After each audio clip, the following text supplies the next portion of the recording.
this evening of centering Sudanese voices will look.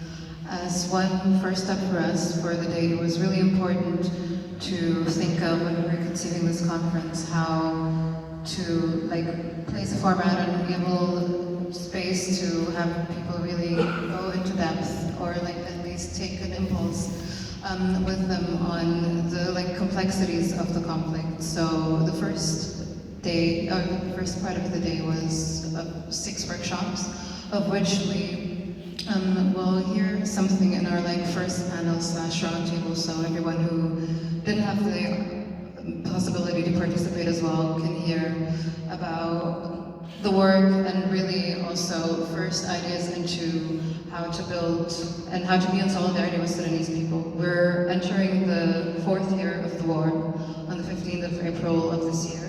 And the reason why we're also convening the conference here, why there was this sense of urgency, is because this year the ministerial conference for Sudan will take place in Berlin.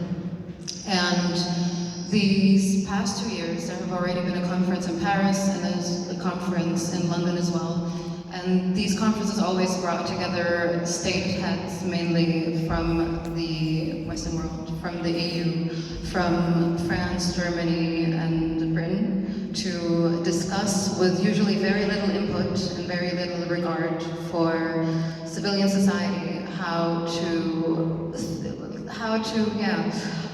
find solutions for humanitarian aid, also possibly political avenues for these 2 generals that are not which have not shown in any way, shape, or form their willingness to protect the people of the country that they claim they're interested in and which they're now fighting for power over.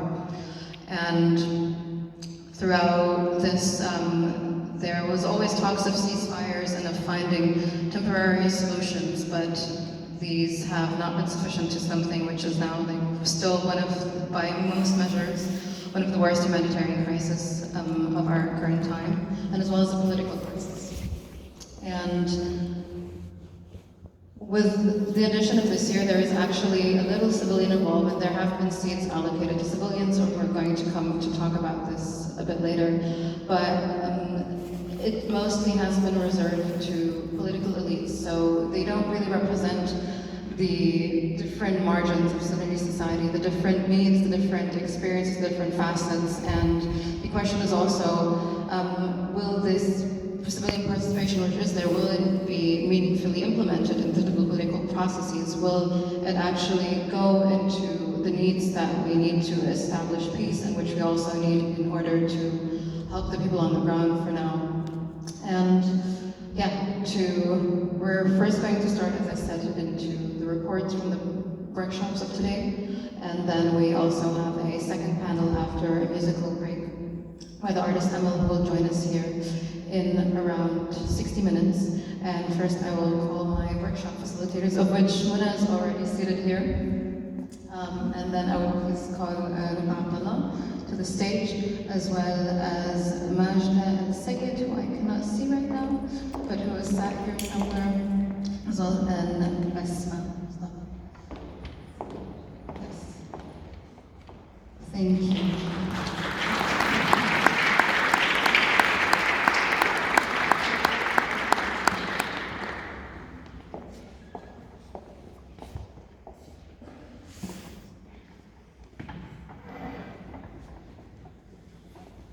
So I will read because unfortunately my brain does not have the exquisite details of your bios, and I will start with you, Basma. Today we held, it's just your bio, so you don't worry yet.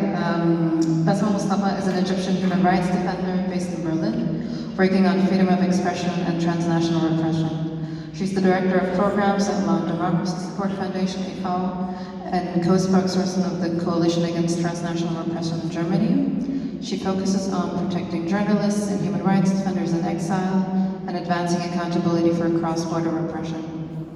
Could we maybe lower my mic a little? I feel like the echo. Thank you. This might be a bit better for everyone. And then I will continue. When I actually don't have your bio. so you would need to present yourself a little further from me, but I will say that you are also one of the co-founders of BANA Group, and you are a human rights defender who has been here since 2013, who has been a pivotal part of also working on the documentary Forgotten Voices of BANA Group, and you have experience working with many civil peace service frameworks, and you're also part of My Volume Belongs to Me, a group, and you're currently doing your master's degree. Yeah, at TU, in Braunschweig. Yeah, okay. Thankfully I remembered some of the stuff. Majda Mutasayed, also another member of BANA Group here tonight.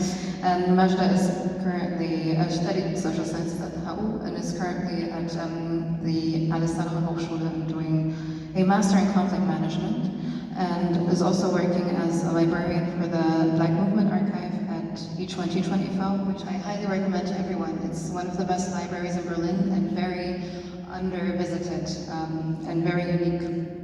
And last but not least, Lubna Abdallah is a queer feminist activist and community organizer, and they founded Kandaka for Sudan, a collective that organizes and leads community events in support of the Sudanese people back home and here in the BIPOC community in Berlin.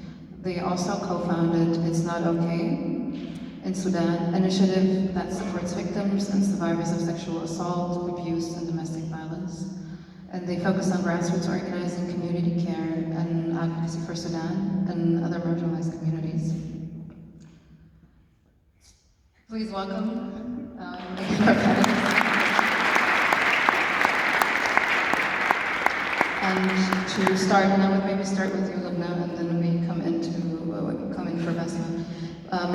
If you could briefly summarize what your workshop topic was on, as well as one observation that you took today from the workshop and that you would like to share with the audience, and from then on we'll continue with my questions. Thank you. I don't know. Oh, now you can. Okay. So, during our workshop, our topic was grassroots in Sudan.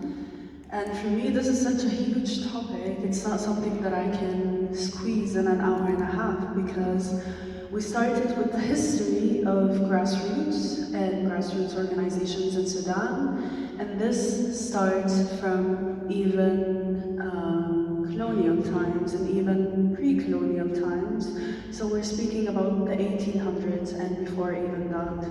The Sudanese community's values shape grassroots. They're basically grassroots, you know? All of these movements come out of people wanting to organize and to maintain life in the absence of a structure and a system that is made to actually serve the people. So we went briefly into the history and context of grassroots in Sudan. And then after that, we had a bit of a jump, and then we gave some context about what grassroots looked like during the 2018 revolution in Sudan. They were shaped into the neighborhood committees, and from there on, they continued to organize demonstrations and strikes and nationwide strikes, but also mutual aid for all the community. And after that, we went and gave some context about the war, about the current situation and the gravity of it, what's happening in Sudan. It's beyond what I can describe.